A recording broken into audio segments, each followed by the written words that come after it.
Yeah, continuation to the last class. Open loop and closed loop. These are the different categories. We have different policies. Firstly, we are going to discuss about the warning bit. This warning bit has been sent, and by keeping that warning bit in the header of the packet and sent back to the source, Who will send this warning bit? This warning bit has been kept at the header of the packet, and it will be sent by the router to the source whenever the congestion is detected. Here, the bit is copied and piggybacked on the acknowledgement sent to the sender. Okay, this will send. This bit is copied and piggybacked. Piggybacked, I told you, piggybacking is nothing but data is sent with acknowledgement. The router is sent by keeping the warning bit in the header of the packet and sent back to the source. Here, the sender monitors the number of acknowledgement packet it receives with warning bit set to. Okay, it will receive, the sender monitors the number of acknowledgement packets it receives with a warning bit set. I will show you in the example, you can easily understand that. See here, this is the back pressure, this is the source, and here is the destination. These are the several routers. Let us assume these are routers 1, 2, 3. Here what I told you, here the congestion is detected. The congestion occurs at this router. Okay, what it needs to be done is, it needs to send a packet. Okay, it needs to keep the warning bit in the header of the packet and send back pressure. Okay, it will forwards back to the router, and this will sends back, and this will go back to the source. Here the back pressure. Okay, the data flow is in the direction, the back pressure is in the opposite direction. Here, who will send the warning bit? Router will send the warning bit. To whom it was sending? Sending to source in a fashion of piggybacking. Okay. Normally, for source sent a packet, right? Router needs to acknowledge the packet, but along with the acknowledgement to the packet sent by the source, it was adding some data that is nothing but the warning bit. That is the reason why it is calling as piggybacking. Okay, this is back pressure. Next model is choke packets. I am discussing this one. Back in the closed loop, back pressure is completed. The second one is choke packet. Closed loop is after congestion. Okay, choke packet, a more direct way to telling the source to slow down. Okay, first I will show you the example. The difference between the choke packet and warning bit is, in the warning bit or back pressure, here both are same diagrams and same places the congestion occurs. The data flow is in this direction, congestion occurs here. In the back pressure, a congestion occurs here, it will intimate to previous one, and it will intimate to previous one, and it will intimate to source. This is the back pressure. But the choke packet is the direct method of intimating the source to slow down the transmission. Why? Because the route is congested, the network is congested. Hence, the source needs to be slow down its transmission. So, this router will directly send a choke packet to the source. This is a choke packet directly sent to the source, so that the source, after receiving the choke packet, source slows down its transmission. Okay, this is about choke packet. Coming to the open loop. Okay, back pressure and choke packet are in closed loop. Coming to open loop control, here the major mechanisms in key connection oriented networks are admission control, policing, traffic shaping, and traffic scheduling. First one is admission control. Here, this graph shows you the typical bit rate demanded by a variable bit rate information source. Okay, this is a bit rate demanded by a variable bit rate. Okay, coming to the admission control, this is the bits transmitted per second. This is the peak rate and this is the average rate. Peak rate and average rate. This is the over the time. The flows negotiate the contract with the network. The specific requirements are peak bit rate, average bit rate, minimum bit rate. Okay. Here, the network computes the resources needed. The network, see, for admission control, admission means what admission? What needs to be admitted? The packet needs to be admitted in the network. When this admission will be possible, here we are having three possibilities: peak rate, average rate, and slow rate, minimum bit rate. Okay.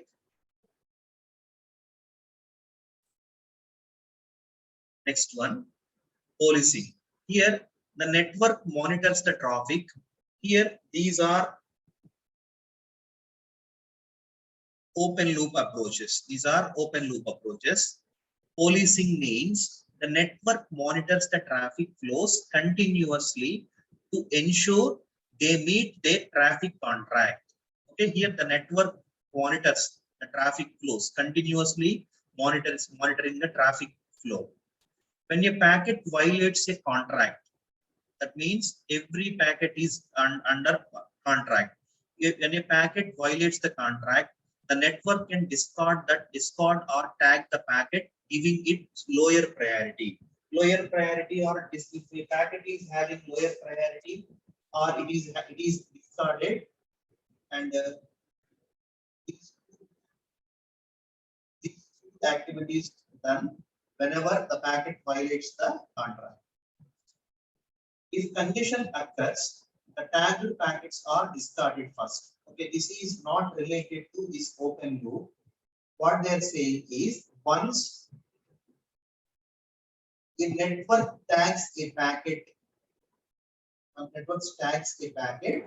whenever the congestion occurs, immediately the tagged packets will be discarded. Okay, here the first policing algorithm is leaky bucket algorithm. Okay, this we will discuss later. Leaky bucket algorithm is the best one for this mechanism. Here, in the leaky bucket algorithm, let's take a bucket. A bucket has a specified leak rate. If a bucket is having a hole under it, a bucket has a specific leak rate for average contracted rate. That means it's a constant, it's a specific leak rate, drop by drop, the water of the bucket will be leaked. The bucket has a specified depth to accommodate variations in arrival rate. That means how much water the bucket can accommodate. Okay, it has some specified depth, right? Specified depth. Up to that depth only it can accommodate water. After that, the water overflow will be happens. Next, third point. Arriving a packet is conforming if it does not result in a overflow. Okay. Arriving a new packet doesn't lead to a overflow. Okay. Traffic shape. This one is traffic shaping. This is the method of congestion control, is to shape the traffic before it enters the network. Okay. We need to shape the traffic before it enters the network. Here, the traffic shaping controls the rate at which packet are sent. Okay, it will controls the rate of the packets sent. At connection setup time, the sender and carrier negotiate the traffic pattern, that is traffic shape. The two traffic shaping algorithms are leaky bucket algorithm and token bucket algorithm. First one is leaky bucket algorithm. I told you in the previous slide, right? Here, the leaky bucket algorithm controls the rate in a network. It is implemented as a single server queue with constant service time. If the bucket is here, bucket and buffer are same. If the bucket overflows, then the packets are discarded. See, very simple example, general example. This is a tap where water are coming into the bucket with a constant rate. This is a bucket which can accommodate water, and we have a hole under the bucket and water drips out at the hole, drips out from this hole at constant rate. Here at this, from this point, the water is entering into the bucket. The first one is a leaky bucket with a water. The second one is a leaky bucket with packets. See here, this is a host computer. What is the responsibility of host computer? Host computer is transmitting the packets. See here, these are packets. Okay, here this is unregulated data flow. This is a unregulated data flow. See, that means the data is not coming into the buffer. This is a interface containing a leaky bucket. Okay, the bucket holds the packets. How long it will hold the packets? See here, first one point you need to understand. Just forget about this algorithm. Just take a bucket. Whatever the incoming rate into the bucket, whatever the water incoming rate entered into the bucket, just forget about that. But the water coming out from the bucket, from the hole, it is a constant rate. That means this is the water coming into the bucket in a unregulated data flow. But here, see here, water drips out of the hole at a constant rate. This is unregulated and this is a constant data rate, drop by drop coming out of the bucket. Here, same. This is the host computer is transmitting the packets which are in a unregulated data flow. But here it is an interface containing a leaky bucket. This bucket or buffer. This is a buffer. This is a buffer or bucket can hold the packets which is transmitted by host computer. And see here the difference between unregulated flow and regulated flow.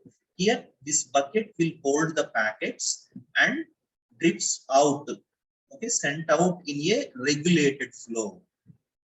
Okay, this is known as leaky bucket algorithm. Is nothing. This algorithm will convert the unregulated data flow to a regulated data flow. See the explanation. The leaky bucket enforces a constant output rate, right? Constant output rate. This is a constant output rate regardless of the burstiness of the input. We don't regardless of this burstiness of input.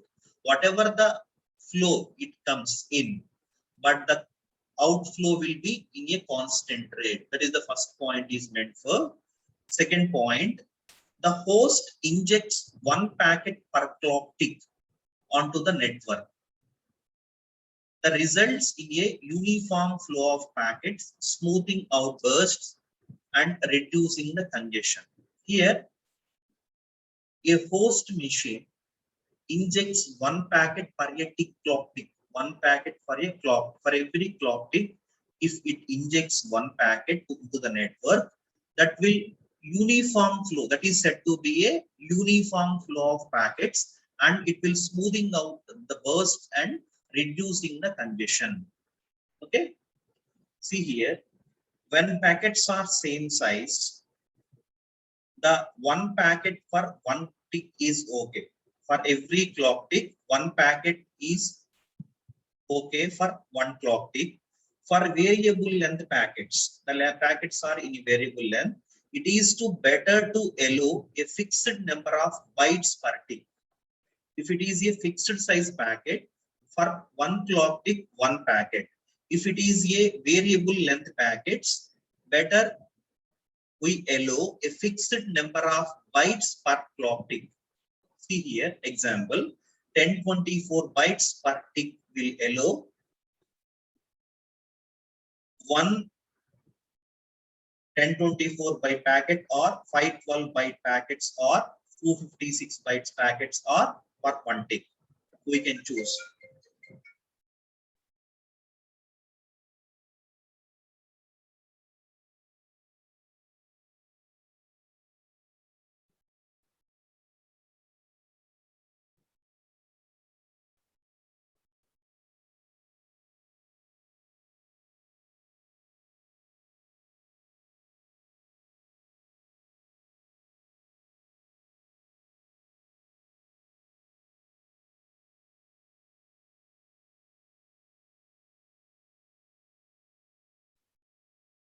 See here, this is a leaky bucket. See here, this is the burst flow coming into the leaky bucket, but it is drips out from the bucket in a fixed rate or fixed flow. See here, this is the burst data and this is the fixed rate data. See here, 12 Mbps, 2 Mbps. Here, the constantly it is 3 Mbps per seconds. Okay.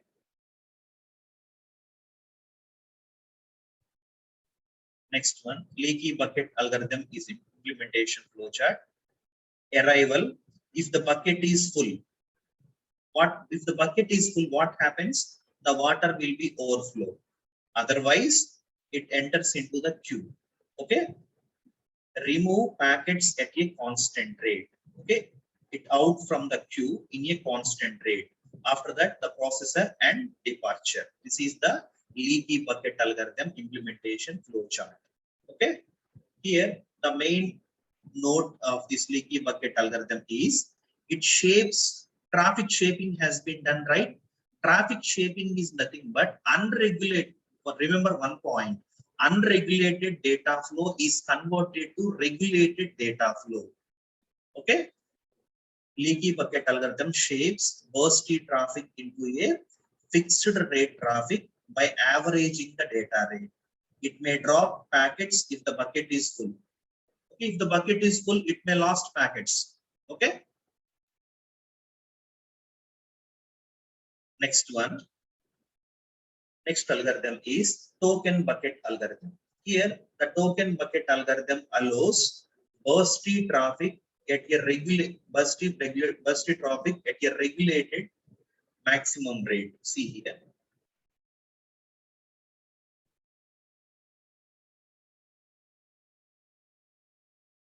Yeah, this is the token bucket algorithm. In contrast to leaky bucket algorithm, the token bucket algorithm allows output rate to vary. Output rate to vary depending upon the size of burst. Depending upon the size of the burst. Okay, we'll show you in the example that in the token bucket algorithm, the bucket is holding the tokens. Note this point, students. In the token bucket algorithm, the bucket holds tokens to transmit a packet. They must have one token. They must have or destroy one token. Here the tokens are generated by a clock at the rate of one token is for every delta t seconds. For every delta t seconds, the tokens are generated. For a, to transmit a packet, we need to have a token. Okay. Ideal hosts can capture and save up tokens in order to send larger burst. Suppose we need to send a larger burst of data. Okay, for every delta t time, it is generating a token. What we will do is we will keep the tokens one by one tokens and save up the tokens. In this happens whenever there is a larger burst, larger data to be sent. In those cases, this will be done. Token bucket algorithm. See here, before and after. See here, the host computer, see here, one token is added to the bucket after every delta takes 3 seconds. These are tokens. Okay, this is a bucket which is having tokens, and each token will be generated, each token will be added after every delta t seconds. Every delta t seconds.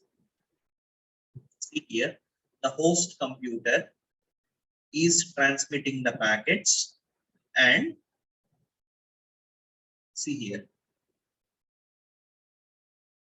before how many packets are here, before the bucket, how many packets are here? 1, 2, 3, 4, 5. How many tokens are in the bucket? 3 tokens. So these 3 packets got the tokens and comes out from the bucket. Comes out from the bucket. So 2 are pending. 3 tokens, 3 packets are transmitted. 3 are transmitted. This is before and after. Okay. Here, one token is added per tick. For every clock tick, one token is added. One token is removed and discarded per cell transmitted. See here, in the previous slide, we are having 3 tokens, right? These 3 tokens are removed from the buckets after 3 packets are transmitted. Okay, that is what the meaning. On the arrival, the bucket is full. We can discard the packets. If the bucket is not full, it enters into the queue. Okay, the packets which enters into the queue needs a token. Here, see here, for every packet which enters into the queue, will need a queue. Will need a token. Okay, a packet which got the token will be processed and departure. Okay, this is the token bucket algorithm. Okay, see here, by using this token bucket traffic shaper, this is the incoming traffic. This is the incoming traffic. This is the buffer of size n. See here, this is the incoming traffic. These blue colored vertical ones are packets. This is the size n buffer containing packets. In the server, it will receive the tokens arrives periodically, and it will shape the traffic. See, previously this token rate regulates the transfer of packets. The token rate.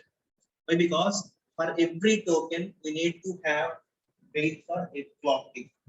This token rate will regulate the transfer of packets. Insufficient tokens, if sufficient tokens are available, packets enters the network without delay.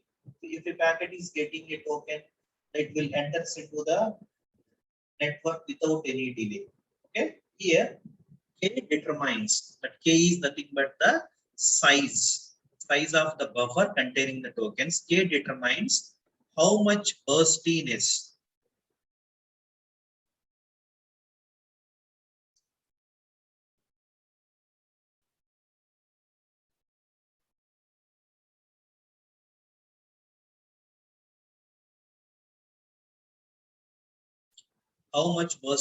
allowed into the network. Okay, leaky bucket versus token bucket. Here, the leaky bucket discards the packet and the token bucket does not discard the packet. Okay. what the token bucket only discards the tokens. Okay, with token bucket, a packet can only be transmitted if there is enough tokens. If there is enough tokens, then only a packet will be transmitted. Okay. Next, in leaky bucket sends packet at average rate. Okay. But TB allows for large bursts to be sent faster by speeding up the output. In the token bucket, the larger burst of data to be sent faster by speeding up the output. Last one, the token bucket allows saving up tokens to send larger burst. Okay, we need to keep saving the tokens when we are having a large burst of data to be sent. Okay, in leaky bucket there is no saving. The LB does not, that means leaky bucket does not allow saving. Okay, tomorrow's class we are going to discuss about the load shedding and everything. Okay, thank you.